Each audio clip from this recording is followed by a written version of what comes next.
I don't think hell exists. I happen to believe in life after death, but I don't think it's got a thing to do with reward and punishment. Religion is always in the control business. And that's something people don't really understand. It's in the guilt-producing control business. And if you have heaven as a place where you're rewarded for your goodness and hell as a place where you're punished for your evil, then you sort of have control of the population.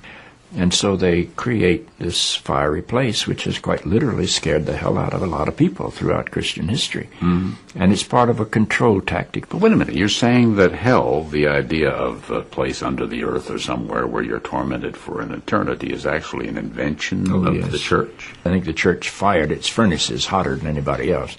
But I think there's a sense in most religious life of reward and punishment in some form. The church doesn't like for people to grow up, because you can't control grown-ups. That's why we talk about being born again. When you're born again, you're still a child.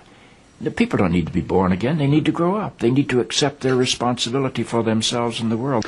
What do you make of the theology, which is quite prominent these days in America, which is that there is one guaranteed way not to go to hell, and that is to accept Jesus as your personal Savior? Yeah, I grew up in that tradition.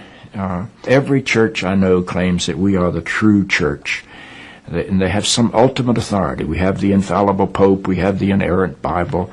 The idea that the truth of God can be bound in any human system, by any human creed, by any human book, is almost beyond imagination for me. I mean, God is not a Christian. God is not a Jew or a Muslim or a Hindu or a Buddhist.